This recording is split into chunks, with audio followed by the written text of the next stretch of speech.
tienen otras dolencias, entiendo, neurológicas, si es que esa es la palabra correcta, corrígeme por favor, pero en todo caso el rango también es amplio.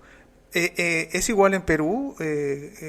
¿Tu experiencia qué te dice? ¿Tus estudios, tu conocimiento? ¿Es lo mismo en Perú? ¿Es lo mismo en Latinoamérica? Los perfiles epidemiológicos de cada país siempre son distintos, ¿no? Ok, Eso lleva a que tengamos casuísticas diferentes y también pasa mucho por el momento social que atraviesa el país, ¿no? ¿cómo no? Por ejemplo, acá nosotros finalmente aterrizamos en la ley porque incautaron unas plantas de cannabis en una casa y esas plantas eran destinadas para niños con epilepsia. Entonces, los fines primarios, iniciales, bajo los cuales nació la ley que ahora tenemos, fueron gracias a esos momentos que tuvimos. Ya, Entonces, a partir de eso se hizo muy, muy conocido cannabis y definitivamente hay un distinto tipo que se viene tratando con cannabis. Entonces, ese es un primer grupo. Otro grupo son aquellos pacientes eh, que ya comenzaron a ver en las noticias estos ¿cómo no? casos en los cuales se comenzaron a tratar con cannabis para dolencias de distinto tipo, ¿no? Dolor crónico, una de Sí, ellas, que recuerdo bastante ese reportaje, y también dolor oncológico. ¿cómo no? Entonces, otro grupo bastante grande son pacientes con dolor crónico y pacientes oncológicos, ¿no? Y pacientes oncológicos son bastante complejos, tan o más que un paciente con dolor crónico, porque no solamente pueden tener dolor crónico, un dolor mixto en ocasiones mal llamado, sino que además ellos tienen detrimento, por ejemplo, del estado de ánimo. Están Sí, usualmente claro. tristes, irritables, les cambia hasta el carácter. Hay una falencia en el apetito, no duermen bien, no pueden desenvolverse con normalidad y reaccionan de mala manera en ocasión con sus propios familiares. ¿Cómo Entonces, no? cuando uno usa cannabis, no solamente mejora el síntoma principal, que eso es una de las cosas que me gusta, Sí, sino que van mejorando otros síntomas alrededor que uno no esperaría encontrar en el proceso, ¿no? ¿cómo no? Y eso, por ejemplo, ya hay estudios que se han hecho bastante con respecto a eso, ¿no? En pacientes que tienen dolor crónico y también en pacientes con oncológicos, se ha mejorado que mejoran los scores de calidad de vida, Sí, inclusive cuando se lo compara versus otros medicamentos para ver el beneficio neuropsiquiátrico y ven y evalúan la prevalencia de depresión y ansiedad.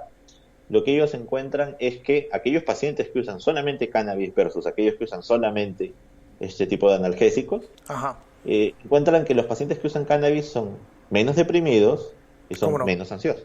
Tú como médico encuentras una diferencia en los conceptos medicinal, recreacional y uso de adultos, porque bueno, aquí en Canadá eso puede marcar la diferencia entre alguien que es un paciente, porque está, digamos, tiene su registro como paciente.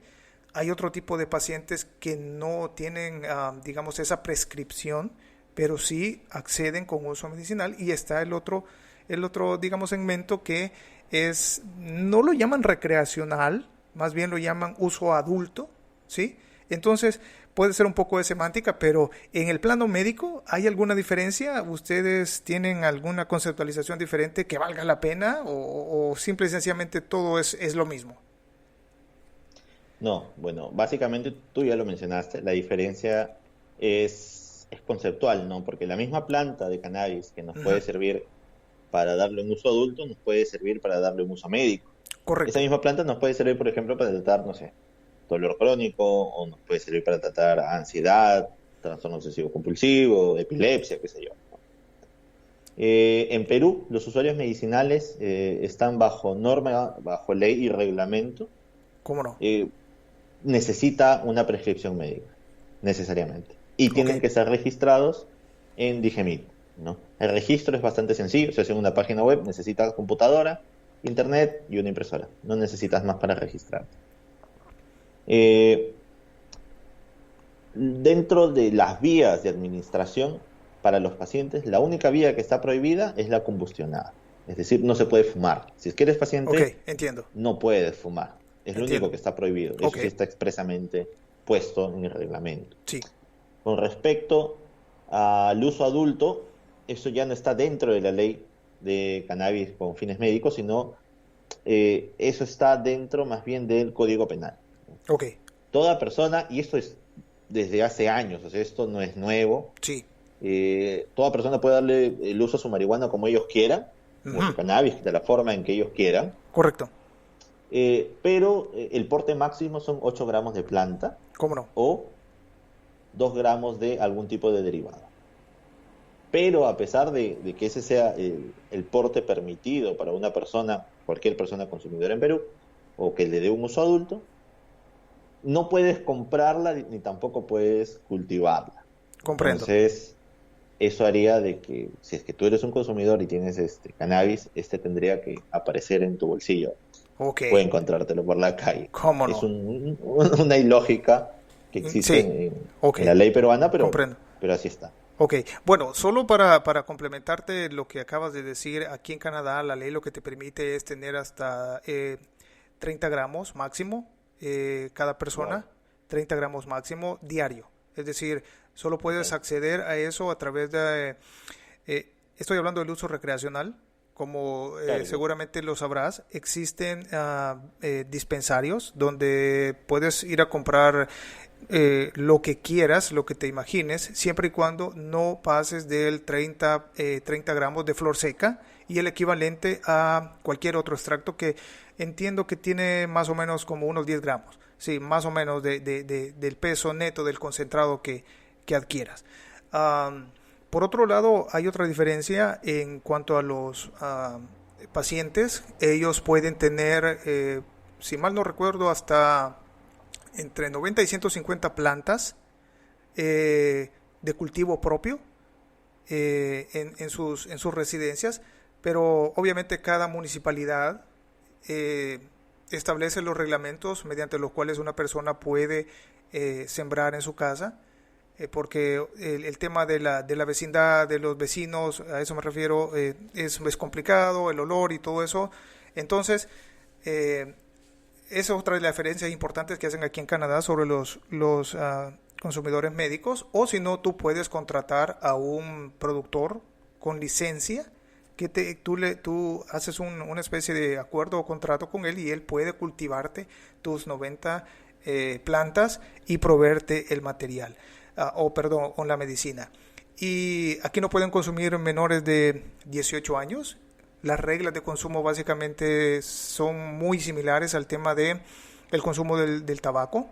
Sí son extremadamente estrictos con el tema de conducir bajo los efectos del cannabis. Puedes llegar hasta tener 15 años y de cárcel o mucho Wow. más. Y lo que es terriblemente penalizado aquí es el consumo del mercado. Aquí ni siquiera se le llama mercado negro.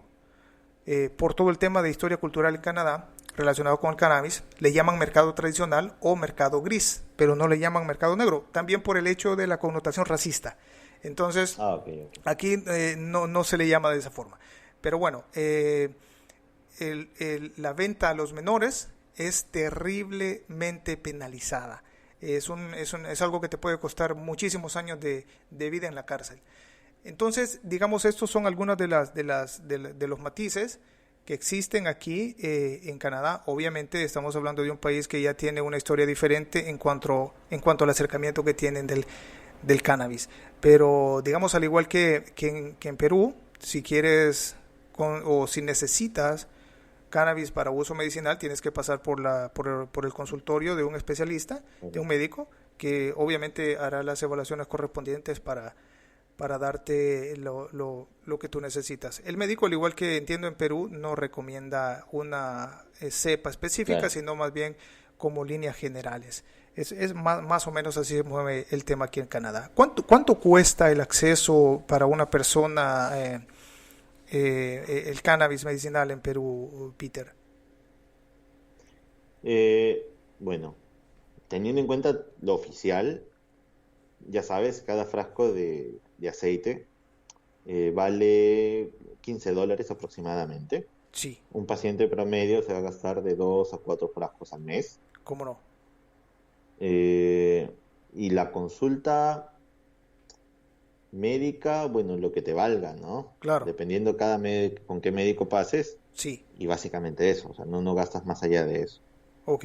Ahora, si tú lees el reglamento de Perú, en su segunda medida complementaria ellos establecen de que estos tratamientos debieran o van a estar subvencionados por el gobierno, ¿no? En este caso por el seguro que cada uno tenga. Si tenemos seguro por el trabajo, ese seguro, ¿no? Que es de salud. Si Sí, tienes algún seguro que es el seguro integral de salud, que es un seguro del gobierno para personas con menores recursos, ese debería subvencionártelo. Si tienes algún tipo de seguro privado o de Fuerzas Armadas, este también debiera subvencionártelo. Ahora, ¿lo han hecho? No, no lo han hecho todavía. Entonces, todos los pacientes en Perú que desean usar cannabis van a tener que usar dinero de sus bolsillos, ¿no? wow. Hace poco leí que había una escasez o que se habían agotado todas las existencias en las farmacias. ¿Eso es cierto o cuál es la situación actual, Peter, para todos estos pacientes? Ya, ya. Ya que solo teníamos un producto, este producto solamente era vendido en la farmacia de Digemit, que es una sola farmacia en la capital del país. Wow, O sea, si vivías en alguna de las otras ciudades, era sumamente complicado. Tendrías que venir a Lima, ¿no? Que me ha pasado. Tengo muchos pacientes que son de provincia, que a veces sí, solamente venían, pasaban la consulta, compraban el aceite en Digemit y se iban nuevamente a su ciudad. cómo no. Entonces, eso definitivamente es un problema de acceso. Trajeron solamente 1.000 frascos o un volumen equivalente a 1.000 frascos. ¿Qué pasó? Se agotaron Pero en menos de 60 días. cuando hablas de trajeron, significa que Perú exporta entonces. Perdón, que Perú importa. Sí, pero importó como Ok, gobierno como gobierno, a ok. una empresa. Ok, Sí, o a sea, una empresa que tiene sede en Estados Unidos. En Perú no hay forma entonces de cultivarla. Sí, pero digamos que se han tenido que dar otros decretos Condiciones, complementarios ¿cómo que no? han ido saliendo durante estos meses, Claro, pero la inversión que hay que hacer es relativamente alta, lo cual ha hecho de que cuando ya todo esto ha estado caminando, ¡pum!, llegó la pandemia. entiendo. Entonces, todo está congelado, las licencias no sé en qué andarán ahorita algunas empresas, entonces, pero sí sé de algunas personas de que hay la intención de comenzar a producir aquí en Perú, ¿no? Bajo la denominación de producto natural de uso en salud, ¿no? Peter, cuéntame un poquito, ¿qué tipo de gente es la que se sienta frente a ti para consultar sobre el cannabis? O sea, ¿qué tipo de gente ves? Me refiero son profesionales, es gente común, son personas mayores de edad, son jóvenes. ¿Qué tipo de gente ven? ¿Qué tipo de pacientes tienes? Yo viajo mucho a provincia, ¿no? Ya que somos pocos los médicos aún en Perú que nos dedicamos a esto. Y dentro de lo que he podido ver, tengo pacientes de meses de haber nacido y tengo pacientes, el más viejito tiene 102 años. Wow, Entonces veo de todo, de cualquier condición, de condiciones económicas elevadas, como que también de condiciones económicas precarias. Yo, para quienes trabajan conmigo, saben que yo no tengo problemas en muchas veces ni siquiera cobrar la consulta, pero si es necesario, porque básicamente ese es el fin de mi profesión. correcto, comprendo. Es un gran trabajo sin duda, ayudar a la gente y hacer la diferencia cuando se puede y con este tipo de medicamentos. Eh, Peter, para ir cerrando esta charla que me parece súper interesante y seguramente no será la última, ¿cuáles son los retos profesionales en el campo médico en Perú, en esta área, ya que mencionas que son muy pocos los doctores, los profesionales en salud que están en este campo? ¿Cuáles son los retos?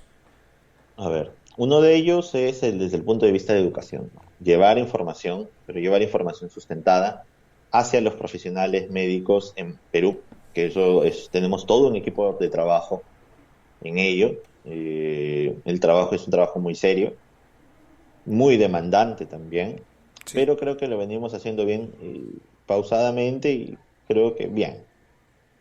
Otro de los retos es hacer investigación. Recién, a ver, ¿cómo te explico de que en Perú nunca nos enseñaron esto en la universidad? Tú revisas las mallas curriculares de todos los especialistas, neurólogos, neurocientíficos,